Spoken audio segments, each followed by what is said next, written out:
ഇടുക്കി വണ്ണപ്പുറം അമേൽത്തൊട്ടിയിൽ കാട്ടാനയുടെ ആക്രമണത്തിൽ മരിച്ച അമർ ഇബ്രാഹിമിന്റെ സംസ്കാരം ഇന്ന്. വണ്ണപ്പുറം പഞ്ചായത്തിൽ LDF-ഉം NDA-യും ഇന്ന് ഹർത്താൽ ആചരിക്കുകയാണ്. ജെയിൻ എസ് രാജ് വിവരങ്ങളുമായി ചേരുന്നു.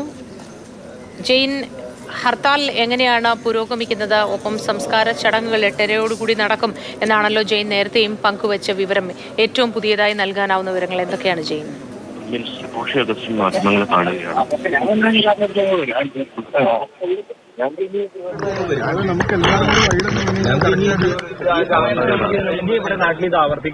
ഉണ്ടാകത്തില്ല.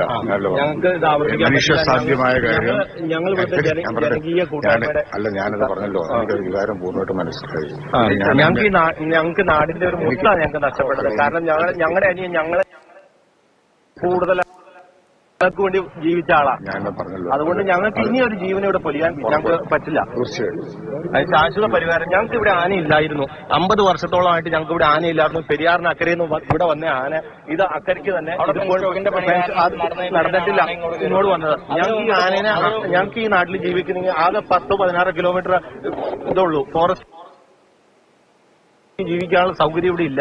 അത് ശരിക്കും ആന ഈ ഫെൻസിങ് പൊളിച്ച് വന്നുകൊണ്ട് 1 മാസത്തോളമായിട്ട് ഞങ്ങൾ ഇതിന് കാവല് കിടക്കുകയാണ്. എല്ലാം ഫോറസ്റ്റുകാർ അധികാരികൾ അറിഞ്ഞുകൊണ്ട് തന്നെയാണ് ഇവിടെ 2010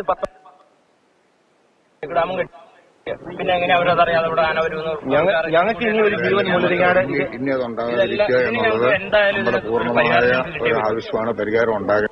ഇടുക്കി വണ്ണപ്പുറം അമേൽത്തൊട്ടിയിൽ കാട്ടാനയുടെ ആക്രമണത്തിൽ മരിച്ച അമർ ഇബ്രാഹിമിന്റെ സംസ്കാരം ഇന്നാണ് നടക്കുക. 8:30 നടക്കുമെന്നാണ് നമുക്ക് അറിയാൻ കഴിയുന്ന വിവരങ്ങൾ. വണ്ണപ്പുറം പഞ്ചായത്തിൽ അതേസമയം LDF-ഉം NDA-യും ഇന്ന് ഹർത്താലിന് ആഹ്വാനം ചെയ്തിരിക്കുന്നു. ഹർത്താൽ ആരംഭിച്ചിട്ടുണ്ട്.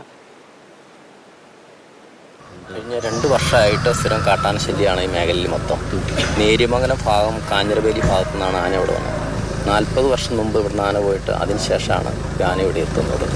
നമ്മുടെ ജനവാസ മേഖലയിലൊക്കെ ഇറങ്ങി അവിടെ കൃഷി മേഖലയെല്ലാം നശിപ്പിച്ച് പോയിക്കൊണ്ടിരിക്കുകയാണ്. ശാശ്വത പരിഹാരം എന്ന് പറഞ്ഞാൽ ഒരുപക്ഷെ ഗവൺമെൻറ് തലത്തിൽ ട്രെഞ്ചുകൾ താത്തിയാൽ മാത്രമാണ് ആന കിടക്കാതിരിക്കുള്ളൂ. സ്വാഭാവികമായിട്ട് ഈ പെൻസിൽ എന്ന് പറഞ്ഞാൽ ഒരു മരം തള്ളി വിട്ടാൽ തന്നെ ഇത് വീണ് കഴിഞ്ഞാൽ അപ്പം തന്നെ അതിൻ്റെ ഇത് തീർന്നു. അതാണ് നിലവിൽ ഇവിടെ നടന്നത്. ഒരു കുടുംബത്തിന് അർഹതപ്പെട്ട നഷ്ടപരിഹാരമല്ല. ഇന്നലെ MP ഉൾപ്പെടെയുള്ള ആൾക്കാർ രാത്രി വൈകിയും കുത്തിയിടുന്നതിൻ്റെ ഭാഗമായിട്ടാണ് ഒരു 10 ലക്ഷം രൂപ കൊടുക്കാമെന്ന് സമ്മതിച്ചത്. നമ്മൾ ഈ കുടുംബത്തിൻ്റെ ഏക ആശ്രയമായിരുന്നു, ഏക ആന്തരീനെയാണ് അവർ നഷ്ടപ്പെട്ടിരിക്കുന്നത്. ഇനിയൊരു ജീവൻ പൊലിയരുതെന്നുള്ളതാണ് ഞങ്ങളുടെ ഏറ്റവും വലിയ ആവശ്യം.